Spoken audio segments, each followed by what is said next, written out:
Good evening, everybody. My name is Ben Caloza, and I am a senior at Providence High School and our Associated Student Body President. I'm excited to be with you tonight to welcome all of you to the third conversation in our new series, Providence Connects. Before we begin, let us take a moment to pause, be grateful, and reflect on our mission statement. As expressions of God's healing love, witnessed through the ministry of Jesus, we are steadfast in serving all, especially those who are poor and vulnerable. Providence Connects is a series of conversations designed to bring insights from Providence Health to our Providence High community. It is hosted by Mr. Scott McClarty, who is our head of school. As a native Angelino who's been in education for more than 2 decades around the country, his focus is on enhancing the student and family experience and creating connections to the wider community and the Providence Health system. And our special guest this evening is Miss Debra Canales.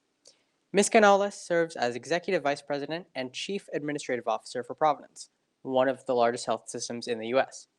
Called to Providence in 2014, Deb is responsible for human resources, communication, foundation boards, community partnerships, and government affairs. A nationally recognized leader, Deb was named to Latino Leaders magazine's list of the top 100 most influential Latinas of 2020. Deb is also named for a second time to Modern Healthcare magazine's list of the top 25 minority leaders of 2020. Past honors include Becker's Hospital Reviews, Women Hospital and Health System Leaders to Know, and Modern Healthcare's Top 25 Women Leaders. Deb serves on the board of directors of Amica, the longest standing mutual insurer of automobiles in the U.S. She is also a member of the Society for Human Resource Management, the American Society for Healthcare Human Resources Administration, and the American Society of Employers Board. Here are Mr. McClarty and Ms. Canales. Thanks, Ben. And hi, Deb. It's so Hey, good to see you. you too. Thank, It's thank awesome. you for being here with us and for joining us for Providence Connects. And we'll just jump right into it. I think some people in our audience might be wondering, what is a chief administrative officer? So let's get that out of the way. Can you explain to us your role as chief administrative officer for the health system and the sorts of issues you deal with or problems you get to solve on a regular basis? Yeah, well, first of all, let me just express gratitude, Scott, for providing this opportunity and platform for Providence Connects and being able to share insights of what we're doing all across the enterprise. And I think this just brings us closer together in a really nice sense of community. So I'm really honored to be your guest this evening and share with everyone. I guess that's the $1 million question that, if my mom could tell what I do for a living, I think I would be successful. So I tell her, oh, I'm just the chief awesome officer. And I said, I take a responsibility for anything that we need. And but I like to describe it as kind of the 3 C's. From human resource, our caregivers, from communications, PR, our national voice, and then our community partnerships, which includes, of course, one of the most important platforms around education, and certainly our community and foundation boards, advocacy, and our economic elements as well. So it keeps me busy, keeps me hopping. It's very dynamic. The topics can range and ebb and flow every day. You can start with a nice things to do list early in the morning, and it can be thrown out the window in a matter of seconds. And I mean, just today, spending time on a diversity panel with our 30 caregiver resource groups and talking about how we're advancing the various pillars related to diversity, equity, and inclusion, to spending time this afternoon with our Washington, Montana board as we talk about succession planning, talent development, and just, how we're planning for the future. So it's wonderful. It's wonderful to have a series of conversations that are really impacting all the environmental factors that we face in healthcare and our business each and every day, advancing our mission and our ministries. Great. It sounds like no 2 days are ever the same. No.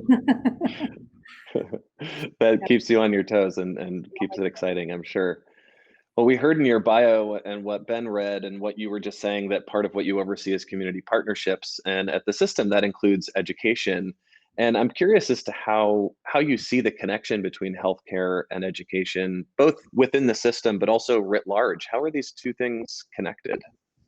Well, I think it started over 170 years ago as part of the commitment of our founding sisters, both for Sisters of Providence and Sisters of St. Joseph, and to really continue and deepening our investment and living our commitment to support educators and students in all the communities we serve. I mean, it's rooted in the belief that health is a human right, as part of our communication.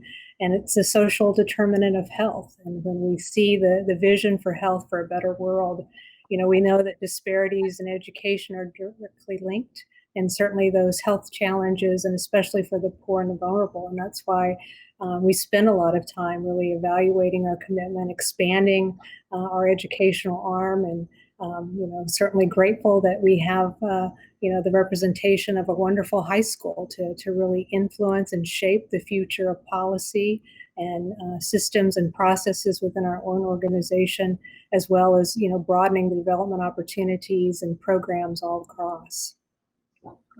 Yeah, it's really an exciting position to be in at this intersection of education and healthcare. It's unlike any other school and school leader, very different conversations than most of my colleagues get to have, and it's very exciting. And a lot of what we talk about at Providence High School is our student experience and the long-term effect, positive effect that can have on our students' lives. I'm wondering if you can tell us a little bit about your own high school experience and what impact that had on you and your career. I had a wonderful experience in high school, and I was very blessed with parents that were both in education, so I couldn't get away with anything. My dad was a high school teacher for biology and chemistry, and my mom was the assistant to the principal. So I had to be the good girl with regards to, in terms of the commitment. But I was very involved in a lot of extracurricular activities, academically as well as sports. I was really heavy into sports, and I think those really helped to shape my leadership style and just, in terms of what was important. But I think growing up, we were in Houston. That's where I grew up, and in a middle class, predominantly white neighborhood, and I was probably the only person of color in my high school. And, I did very well academically. And I remember interviewing with a panel of educators for a scholarship. And my SAT scores were average. They weren't, off the roof. But I graduated second in my class and did very well in other areas. And I remember walking out of the room, and I overheard one of the administrators say, it's too bad she's not going to amount to anything because of her scores and not do well. And I think that moment really shaped in terms of just the social injustice that really shaped my early vision and my ambition in my life today, and the vocation that has played out and what's important. And so I look back, in terms of, being and believing in myself, in terms of what I am, what I will do, and now watch me. And so to look back and to be humbled in the accomplishments and to be one of the top Hispanic leaders in healthcare, has just been just a wonderful blessing in terms of my career journey. But I think that moment, still today, it's kind of has certainly shaped who I am. My personal mantra is, I will not trade wholeness for approval. And so that has really influenced who I am, what I believe in, and how I demonstrate courage and being the voice for those who are less represented and more vulnerable. Wow, well, thank you for sharing that story. As an educator, it just breaks my heart, and it makes me cringe that educators have said that to students in the past. But it's true. I've heard similar things. Certainly not at Providence High School, but earlier in my career. And as you say, success is a great revenge or response to hearing something like that when you're young.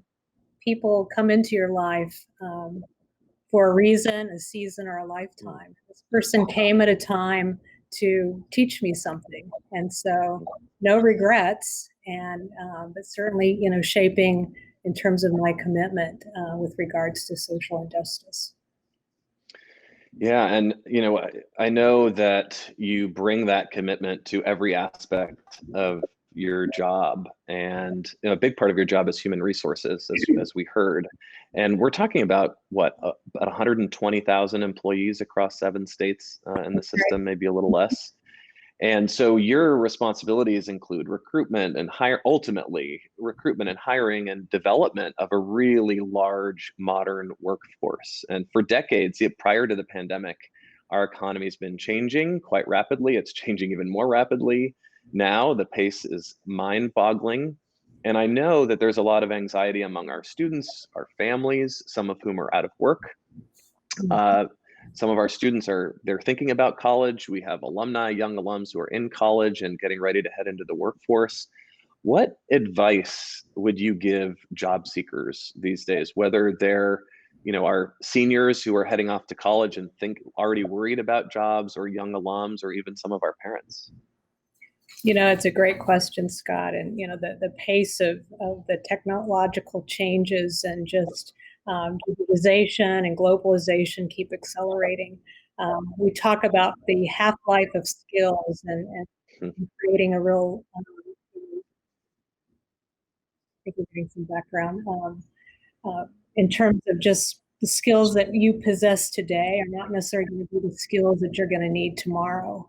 And just the whole notion of how do we work, learn, work, learn, work, learn. And so, things are going to be very different. And so, my advice is I think about just even how we're thinking about human resources and really focusing on data-driven decision making, using artificial intelligence.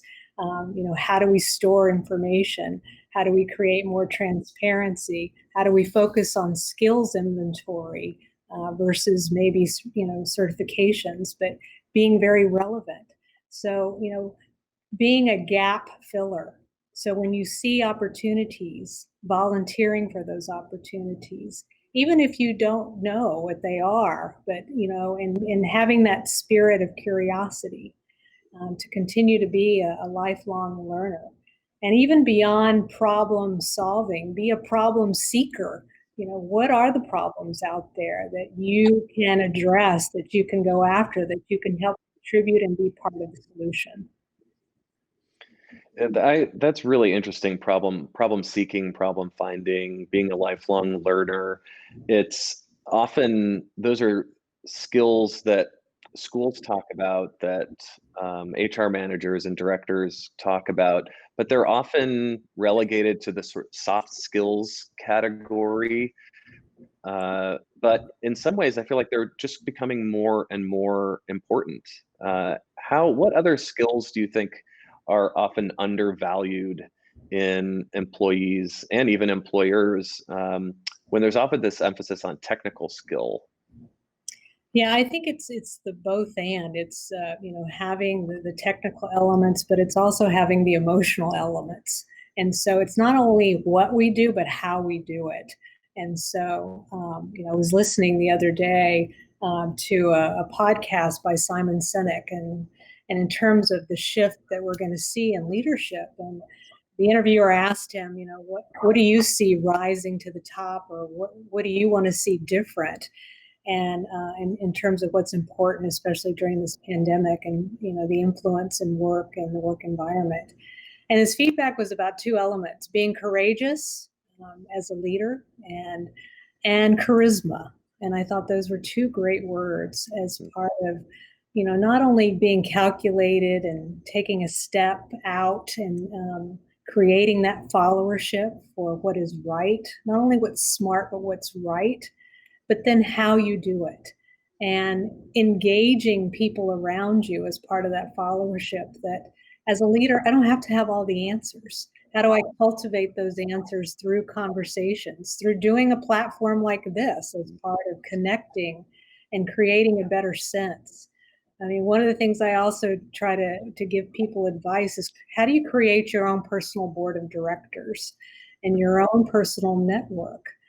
I have one, and it's people outside of Providence, because I need a place where I can try on conversations confidentially, get people's perspectives. I'm participating right now on a mentoring circle with 10 women that are all in different industries.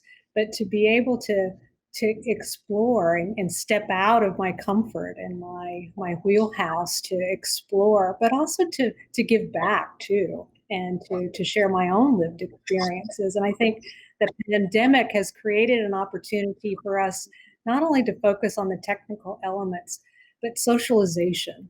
And how do we learn from that and from these true life experiences right now that can really help us be better communicators, better writers, better influencers, and creating better relationships?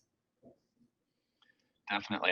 The need for that has just become so clear in the context of the pandemic. And what you said really resonated with me. This morning, I read an article about how the three most important words a leader can learn are "I don't know."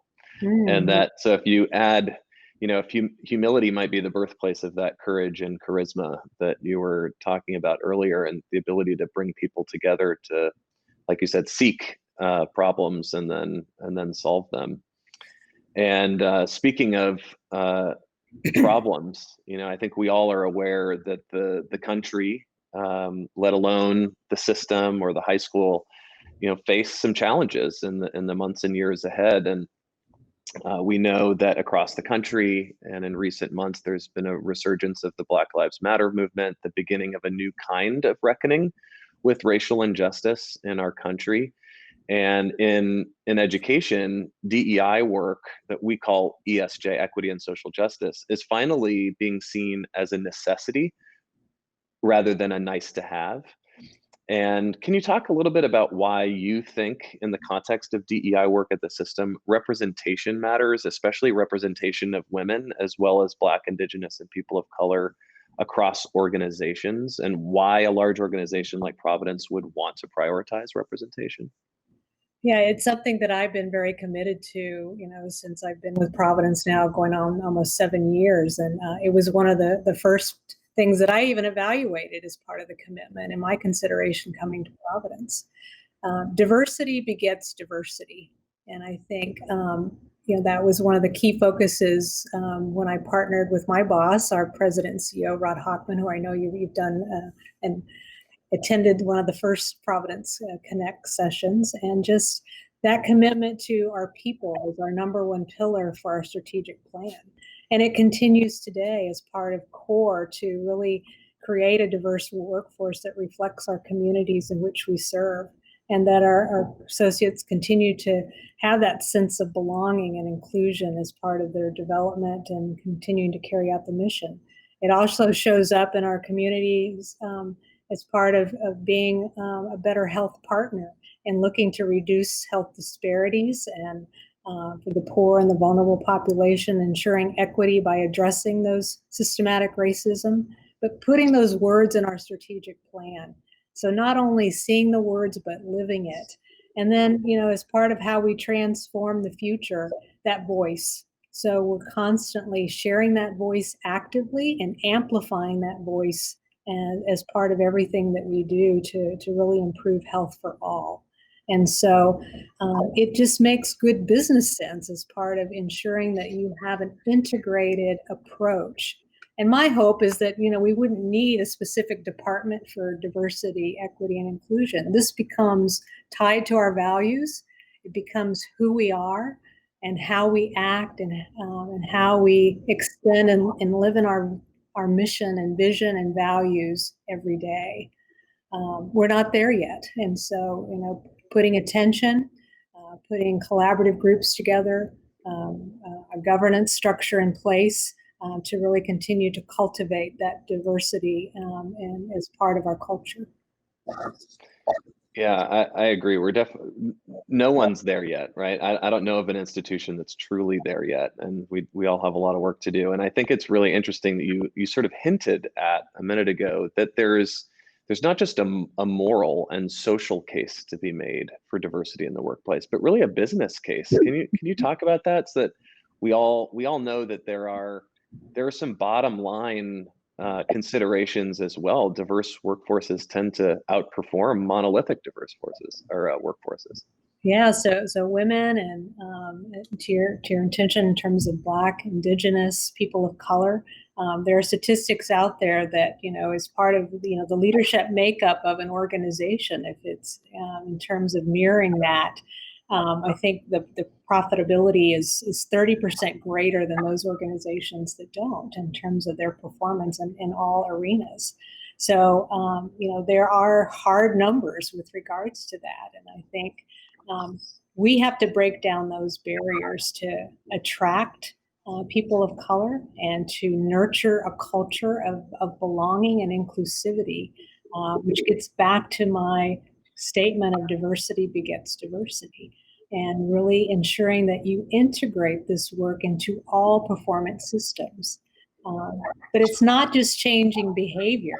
It's about changing processes and removing barriers and putting individual people of color in leadership roles. So they are modeling that. They are helping to create that followership, and that they are true examples of what success looks like in our organization. And I'm really proud today as a result of that commitment. 50% of our senior executive team are women and people of color. And we want to continue to nurture that. Yeah, that's really amazing. I'd love to drill down on that a little bit more. I know that in particular, the recruitment and development of women and BIPOC leaders have been a big priority for you, and there's been great advance at the system under your leadership. What specific advice you would give employers to do to create more equitable pathways to leadership for women and people of color? Well, I think it begins with conversations like we're doing today. And recently I was with our Black Caregiver Resource Group, and we talked about some recent books as part of a conversation, but I asked her, what's been your felt experience as a result of this our efforts with diversity, equity, inclusion really accelerating? And she said, for the first time, I have really felt comfortable being able to share my true feelings of what it's like to be a Black woman in this organization, and that I am not judged, that it is safe, that I can express what's happening in my family and the impact to my family with the pandemic and the loneliness that I feel, and the support that she received, because people just have their own mental models. They leap to judgment, but to create this safe harbor and this circle to be able to have those conversations. And I think just, and then other examples as part of this, you talked about, Scott, recruiting. And so it is a non-negotiable in our organization that we will have a diverse slate of candidates. And when a recruiter tells me, well, I can't find candidates, well, I'm sorry, then we'll find another recruiter. So, those individuals are out there, and I'm an example of one. So, I will continue to push back and ask the hard questions. But I think it's also being very intentional about, how do we support and hold up everyone as part of the development and learning and creating awareness and intentionality with regards to our commitment. Yeah, recruitment in particular can no longer be a if we build it, they will come approach, right? We think we're great, we're going to attract the right people. It requires a really active effort to find the people that you want. And that seems to me a great shift, especially for education. I don't know if you've seen that that's a great shift for healthcare as well, this switch from passive recruitment to active recruitment to actually hit your goals. Well, and I think it speaks to your brand and just, what is the voice, what is the environment, and how do others speak about you out there, so that, that attraction is constantly there, and that you have that pipeline of candidates and people who are interested. And, social media certainly has a big impact in that evaluation and looking at Glassdoor is an example of, what are they saying about us, and, how are we influencing and shaping that to change that? Because you're right, people, we have to go after them. They're not necessarily coming, and they have hard challenges with regards to what they want in an employer. And this is a big question and commitment that they're looking for as part of that evaluation. Yeah. What we've been talking about is about leadership and leaders. And I think we would probably both agree that the world can always use better leaders. And in some ways, the world depends on better and better leadership in the years ahead. And there are so many ways of defining leadership. It's a huge industry, actually, leadership development, as you know. And I see, as the head of school, our 500 students, our thousands of alumni as leaders and as potential leaders if they want to take up that mantle for themselves and are called to it. When you think about leaders and leadership and mentoring up and coming leaders, what's top of mind for you, and what do you think the world needs from leaders these days that's different than what the world might have needed before? Yeah, I think it's a great question. I think it gets back to some of the other elements we talked about earlier in terms of those skills for just our students today and what to be preparing for.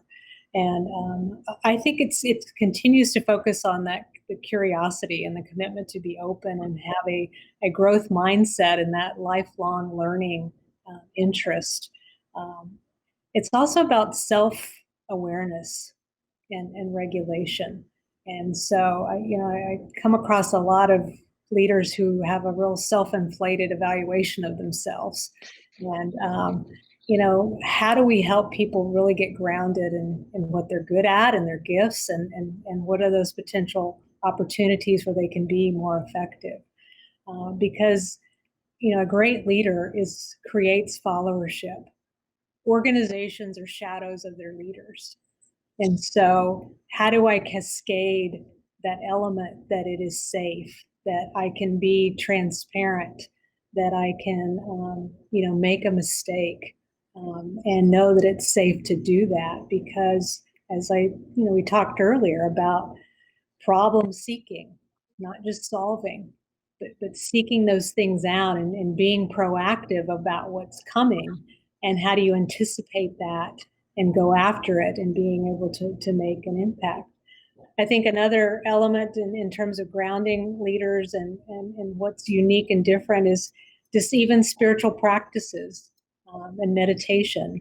And Ben started with a reflection as part of our time this morning. I think that's really important, to just get focused and to really be in the moment and to be fully present. Because I think that's another element of a great leader, is the ability to really listen. We talk about leaders hitting the ground running. Well, let's talk about leaders hitting the ground listening.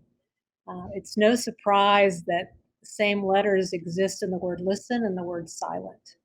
And so, taking time to really work through and understand, instead of really leaping to check the box and get something done.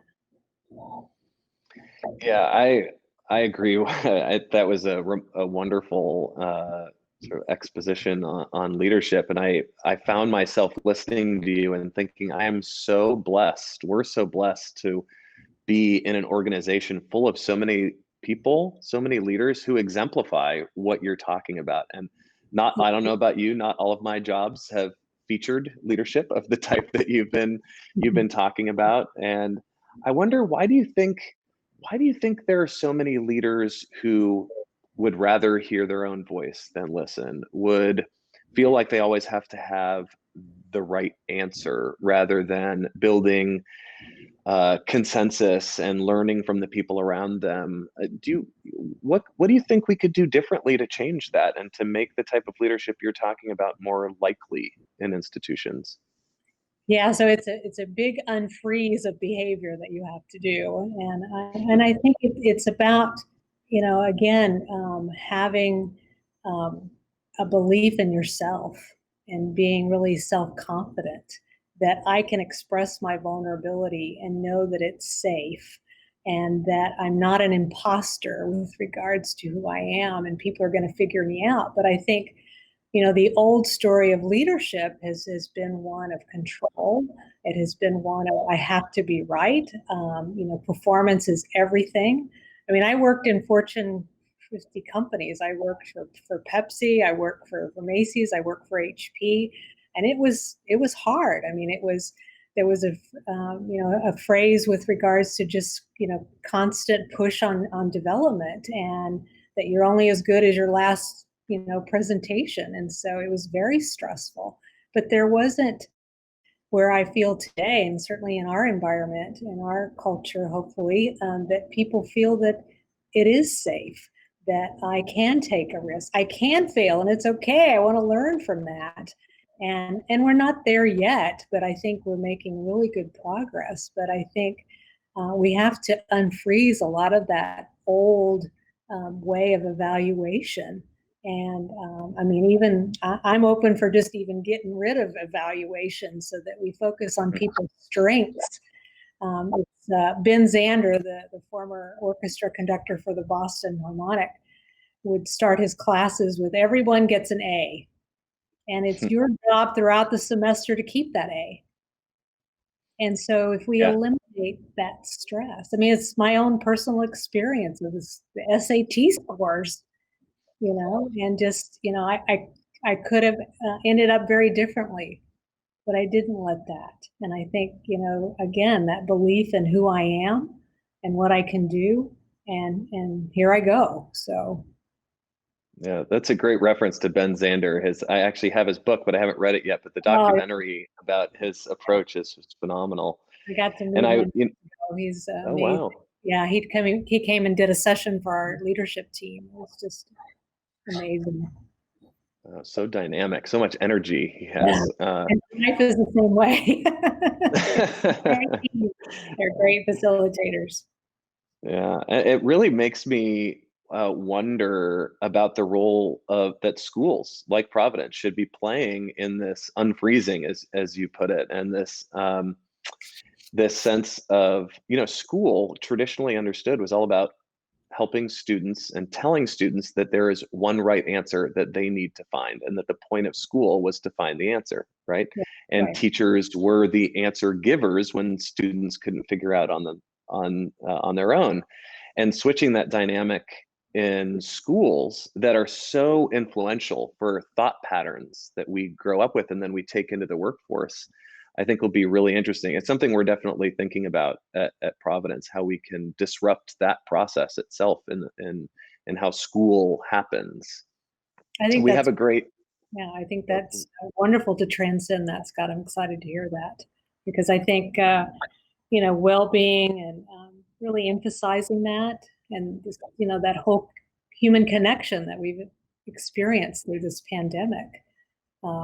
Because we're not going back to what it used to be. It's going to be very different. And I mean, we're not, in fact, we've kind of set an expectation for our caregivers that don't expect to come back until, mid to late next summer, if that, depending on vaccine or just what's going on. It's going to be very different.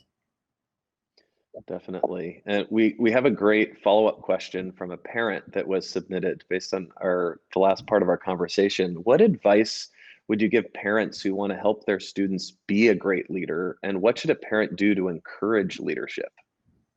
Yeah, great question. I think it's modeling that and just, sharing your own lived experiences. I remember my parents each day, and, dinner was kind of sacred, but we'd sit around and talk about our experiences. And I remember, just my dad sometimes just frustrated, he'd maybe talk to a student and it just wasn't sinking in. And just, my ability to help offer, well, Dad, you talk too much. It's too much detail. Just keep it simple. And, just some of those little breakthroughs, or even after he'd have a hard conversation with a parent, if a student was not behaving or contributing or completing their task, and just because he'd get so disappointed that he felt that he was responsible. And so, just modeling those vulnerabilities, because I think as a parent, we're held up to this really high standard. And to your point earlier, I don't have all the answers, but how do we ask? I don't know. What do you think about that? Or what would you do in this situation? I think those are the greatest examples that we can do to model it. And also, as a parent, how do you create introductions to other people that you may know? So I'm happy to talk to, I love doing experiences like this or mentoring. And as a parent, maybe in terms of where you work, is there somebody that maybe you could mentor? Last week, one of my friend's niece, who's a freshman here at UW, and she wants to get into digital marketing. Well, I happen to know the head of digital marketing for Providence. And so just setting up a 30-minute introduction for advice on how she should, select classes, or is that really the path that maybe she wants to, to take? And now they're going to be doing mentoring together for the next few months. But she would never have had that opportunity if we hadn't made those connections. And those are simple things. Yeah, I love that. Model it, make connections. I think the power of other adult, sometimes obviously the influence of parents is enormous on their kids, but Mhm. in some areas it's often a friend's parents or some other adult that they're connected to that ends up making the difference in this particular area or this big decision that kids are making. That's great advice. And I think they respect, having somebody outside of the family circle. And sometimes those ideas, really connect and really can make a difference in your child really hearing that message. So, Yeah. I don't know about you and people in our audience, but I always found myself wanting to please my parents, and yeah, that it didn't lead me to lie to them and how I answered, but it changed my answer. It changed how I approached them because I wanted to please them, and I was able to have a different kind of honest conversation with other adults in my life, and I've always been very grateful for those opportunities. that's great. Love that. We have another follow-up or another question based on a comment you made earlier about your own experience. And it's, how is your experience in for-profit Fortune 50 companies different from working at Providence? It's very different. So when I was at HP, that was the moment I decided to move into faith-based healthcare. And I remember giving my boss at the time, who I also worked for, Tim Cook, who now with Apple, I was his HR person at one time. And I gave him the book, Jesus as CEO. And he had to put it in a brown paper bag and then hide it in his briefcase to walk out. And I thought, wow, how disappointing. And so we were going through the integration with Compaq and HP at the time, and a recruiter called me about an opportunity in healthcare. And so people discouraged me from getting into healthcare because it was just kind of archaic. And I said, well, I want to hear more about it. And I was really touched in terms of a culture that is reawakened by spirit and values and really focused on something that has such meaning and purpose, and versus a product, and maybe a very aggressive culture that's always focused on the diving catch for the quarter, and the end all be all in terms of profitability. And I got really tired of laying off all my colleagues in the for-profit space, and I could never get traction on my HR strategy. And so to work in an organization that really puts mission first, and values that are so significant around compassion, justice, equity, dignity for all, was powerful. And to be able to express my spirituality openly, and to really be all that I can be and not wear a mask as part of trying to please and be the corporate executive, was very freeing. And I will never go back. So it has been a great journey, since that moment. That's great. Do you think the profit motive plays a part in it, in the sense that, a not-for-profit just is driven by different motivations than for-profit? Obviously, there are good people in every company, but the fundamental drivers can be so fundamentally different from industry to industry and company to company. Yeah, I mean, I think we operate very sophisticatedly, just like our for-profit organizations. And I just think that we have a bigger and more meaningful purpose with regards to health for a better world, and our focus on health and equities and really serving the poor and the vulnerable. And so it's a very compassionate vision and mission that we and live in each and every day. And so for that perspective, but I think, our processes, our rigor, our governance are just as significant and even better, I think, in some cases. But it's about that intentionality. It's about that awareness and that focus. Definitely. So our closing question before we wrap up. It's a question we're closing every Providence Connects with. If you were to make one prediction about where the world will be in 1 year, what would it be? The pandemic has really accelerated just how we're shifting work. And I think we're going to keep working in this virtual arena.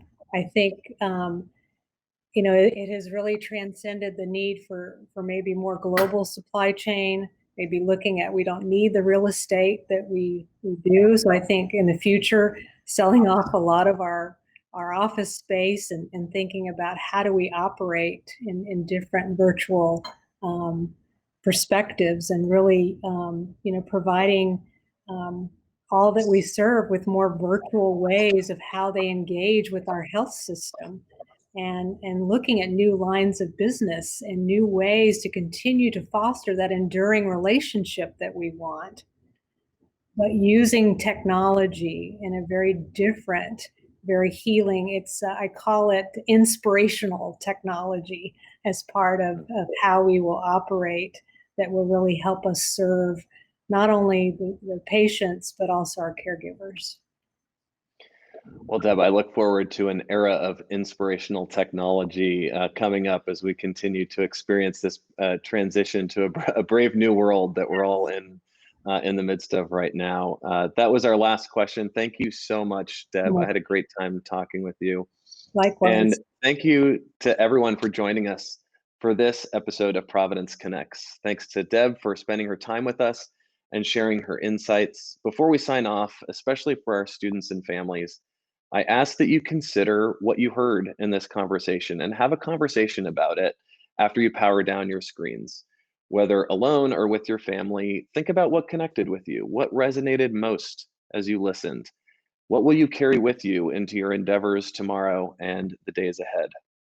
And lastly, I want to thank the team here at Providence High School and our partners at the health system for supporting this program in some truly extraordinary ways.